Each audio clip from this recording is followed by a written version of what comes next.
আল্লাহ বললেন ইযা যুলজিলাতিল আরদু জিলজালাহা ওয়া আখরাজাতিল আরদু আসকালাহা। ইযা যুলজিলাতিল আরদু জিলজালাহা, নবী স্মরণ করুন সেই সময়ের কথা যখন পৃথিবীটা কেঁপে উঠবে।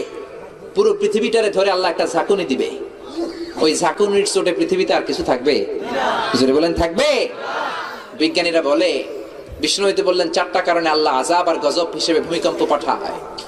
বিজ্ঞানীরা বলে পৃথিবীর ভেতরে, ভূপৃষ্ঠের ভেতরে ওইখানে যদি কাঁপাকাঁপি শুরু হয় তাহলে পৃথিবীর উপরিভাগ ওখানেও কাঁপাকাঁপি শুরু হয়। কোন ঠিক কিনা? পৃথিবীর ভিতরে যদি ভাইব্রেশন হয়, মোবাইল মাঝে মাঝে ঘ্যাঁ ঘ্যাঁ করে বাজে না, মানে ভাইব্রেশন মোডে দিয়ে রেখেছেন, ঘ্যাঁ ঘ্যাঁ করে আওয়াজ করে।